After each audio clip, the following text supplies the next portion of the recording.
Yes, eyokumide ku mukutu kyokola kye kisinga ddala okubeera ekyakabi era oli wa ttabu nnyo mukwano gwange webale kubanga wa subscribinga olikinga ate ka video n'okalaba ne kabeera nga kaggwayo. Yes, kakati right now amawulire ge tukuleetera ga mwana muwala ono ekibiina kya Swangz Avenue oba omukulu ayitibwa Benon gwe basobodde okuba nga basayininga ate okubeera nga bongera ku bayimbi baabwe abasobodde okubeera nga bakitambuza okuli Vinka, Winnie, Azawi wamu n'abayimbi abalala. Zafarano no mwana muwala ate nga muyimbi omulungi ennyo era ayina eddoboozi erisinga ddala okubeera eryakabi asobodde okubeera nga ate olunaku olwaleero yegatta ku kibiina ekya Swangz Avenue asobole okubeera nga nte abakubira engoma mu bitundu ebyo. Wabula tugimanyi bulungi Swangz Avenue eno bwebanga ezudde ekitone ky'omuntu etera kubeera n'abayimbi nga bakikuba nnyo omulundi gumu. Tujjukira wali eri emabega waliwo omuyimbi gwe nerabidde erinnya gwe basobola okubeera nga bafuna nataate ne bafuna omuyimbi ayitibwa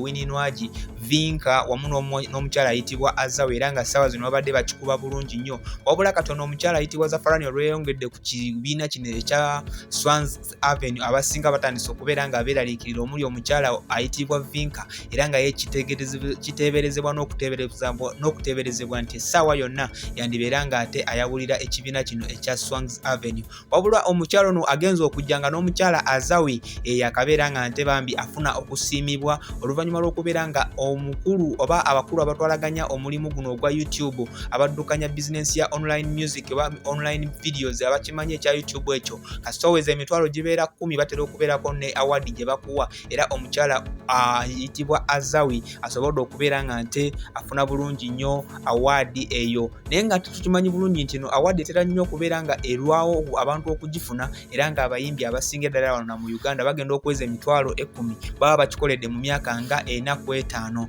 naye ng'ono omukyala Azawi asobodde okubeera nga nte no milestone agituuka ku myaka 2 gyokka ekimu kubiraga nti music wa Swangz Avenue oba music wa Azawi abantu bamwagadde nnyo era n'abeera nga bw'ati basobodde okubeera nga bamuwa award asobole okubeera nga nte ayongera okubeera nga apika music we mu maanyi ag'ekitalo ddala.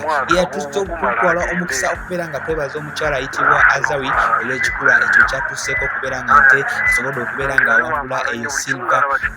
award okubeera nga nte abeera nga agyetuusaako wali mu awards ze asobodde okubeera nga afuna mu industry music oba mu music industry asobole okubeera nga nte yes ayoga. Tukwagaliza birungi byerere mwana muwala mukyala mukulu Azawi ate Mukama Katonda asobole okubeera nga akwongera ebirungi ebisingako ku ekyo ky'ofunye olunaku